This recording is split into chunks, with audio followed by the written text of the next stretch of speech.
और इस मकबरे के अंदर ही सबसे पहले सिकंदर लोदी को उसके बेटे इब्राहिम लोदी के द्वारा दफनाया गया था। और उसने मुसलमान स्त्रियों को पीरों एवं संतों के मज़ार पर जाने पर पूरी तरह से प्रतिबंध लगा दिया था।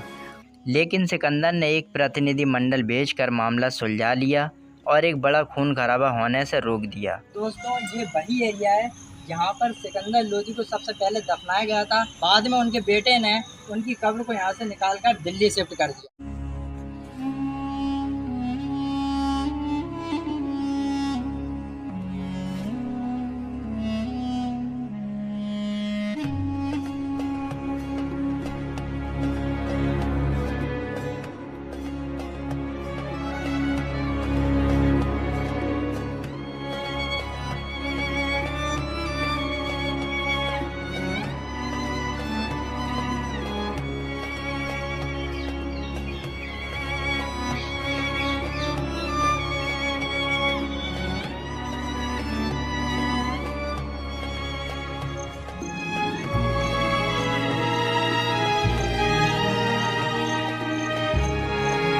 तो दोस्तों, आज हम आपको लेकर आए हैं लोदी वंश के सबसे सफल सुल्तान के मकबरे पे।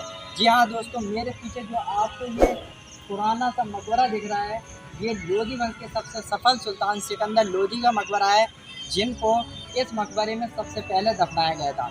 ये मकबरा आगरा के सिकंदरा में अकबर के मकबरे के परिसर के अंदर ही मौजूद है और इस मकबरे के अंदर ही सबसे पहले सिकंदर लोदी को उसके बेटे इब्राहिम लोदी के द्वारा दफनाया गया था। बाद में उसने अपने पिता का मकबरा दिल्ली में लोदी गार्डन के अंदर बनवाया और यहाँ से उनकी कब्र को शिफ्ट करके लोदी गार्डन में पहुँचा दिया, जहाँ पर प्रेजेंट टाइम में सिकंदर लोदी की कब्र और मकबरा मौजूद है। लेकिन सबसे पहले सिकंदर लोदी को इसी मकबरे के अंदर दफनाया गया था।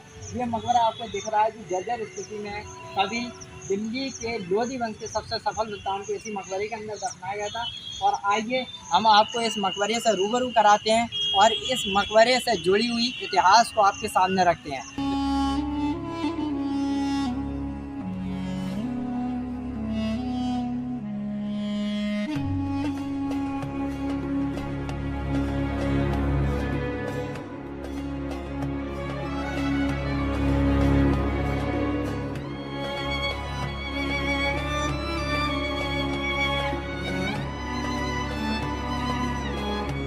तो आइए दोस्तों, लोदी वंश के स्टार्टअप पर नज़र डालते हैं।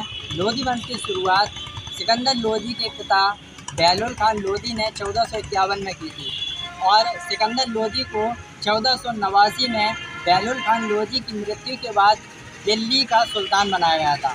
और सिकंदर लोदी वो शख्स है जिसके नाम पर सिकंदरे की शुरुआत हुई, यानी जो ये सिकंदरा है वो उस सिकंदरे का नाम सिकंदर लोदी के नाम पर ही पड़ा।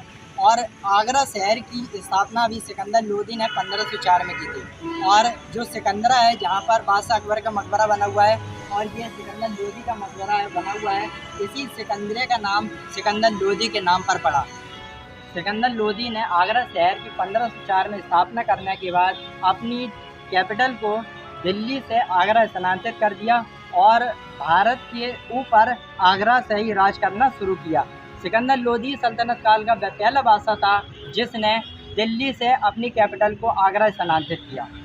सिकंदर लोदी ने ही सिकंदरा के अंदर जो 12 दरी महल है वो सिकंदर लोदी ने ही बनवाया था और लोदी वंश का ये द्वितीय शासक था। सिकंदर लोदी ने अपने साम्राज्य की शुरुआत 1489 से की थी और उन्होंने भारत पर 1517 तक राज किया। 1517 में उनकी मृत्यु के बाद उनके बेटे इब्राहिम लोदी ने उनके लिए ये मकबरा बनवाया था जहाँ पर उनको दफन किया गया था और यहाँ से उनके मकबरे को बाद में ट्रांसफ़र कर दिया गया। तो और आइए चलते हैं और उनके बने हुए इस पहले मकबरे को विज़िट करते हैं।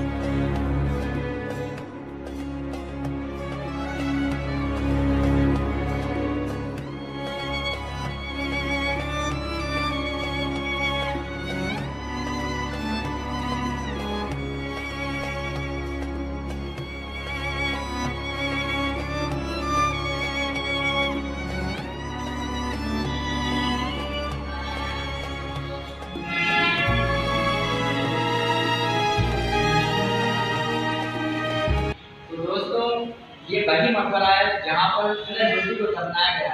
आप देख सकते हैं इस मकबरे के अंदर कितनी खूबसूरती कलाकृति को अंजाम दिया गया है और ये पूरा मकबरा स्टोन और बड़ी बड़ी चट्टानों से मिलकर बनाया गया है और इस मकबरे के ऊपर प्लास्टर किया गया है और प्लास्टर के ऊपर एक खूबसूरत डिजाइन कितनी आकर्षित लग रही है।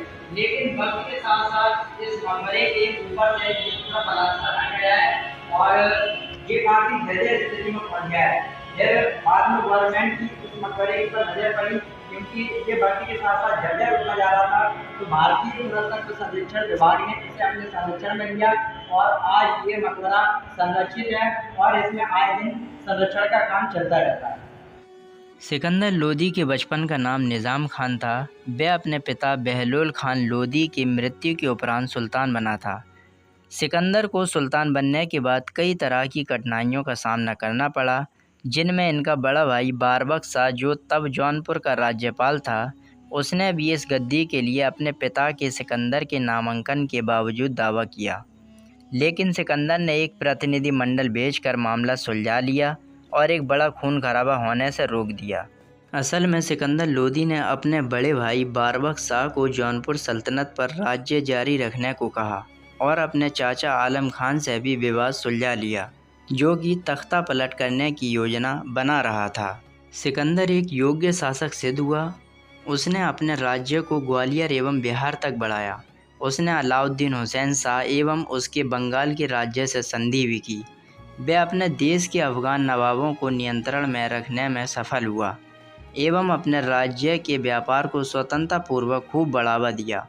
उसके आदेश पर संस्कृत के एक आयुर्वेद ग्रंथ का फारसी में फरहंग सिकंदरी के नाम से अनुवाद करवाया और उसने मुसलमान स्त्रियों को पीरों एवं संतों के मज़ार पर जाने पर पूरी तरह से प्रतिबंध लगा दिया था और मुसलमानों को ताजिया निकालने पर भी प्रतिबंध लगा दिया। सिकंदर लोदी ने गुलरुखी उपनाम से अपनी कविताओं की रचना फारसी में करवाई थी। सिकंदर लोदी सल्तनत काल का एकमात्र सुल्तान हुआ जिसने खुम्स यानी जंग में जीती हुई रकम से कोई भी हिस्सा नहीं लिया करते थे, जबकि अलाउद्दीन खिलजी ने अपने काल में 3/4 भाग लेना शुरू कर दिया था।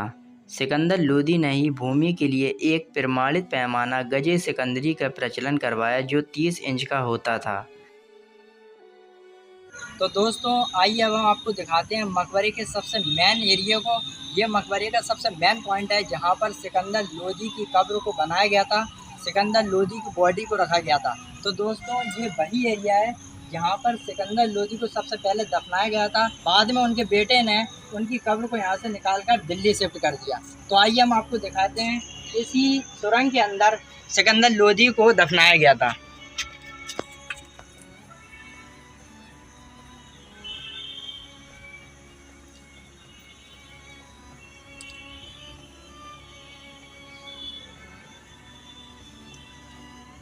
दोस्तों ये सिकंदर लोदी का मकबरा था जिसे हमने अपने ब्लॉग में कंप्लीट करा।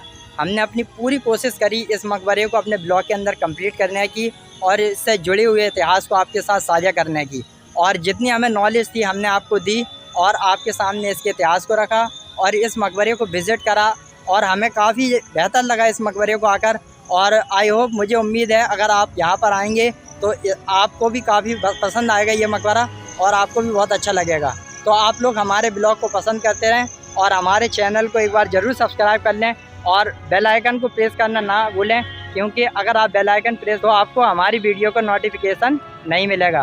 तो हमारी वीडियो को देखने के लिए हमारे चैनल को सब्सक्राइब करके बेल आइकन को प्रेस कर लें ताकि हमारी वीडियो आप तक सबसे पहले पहुँचे और हमारे चैनल को लाइक और हमारे चैनल को प्रमोट करने के लिए हमारी वीडियो को लाइक और शेयर करें और हमें आप लोग बताएं कि अब हम अपना नेक्स्ट ब्लॉग कहाँ और किस जगह का शूट करें। तो थैंक यू।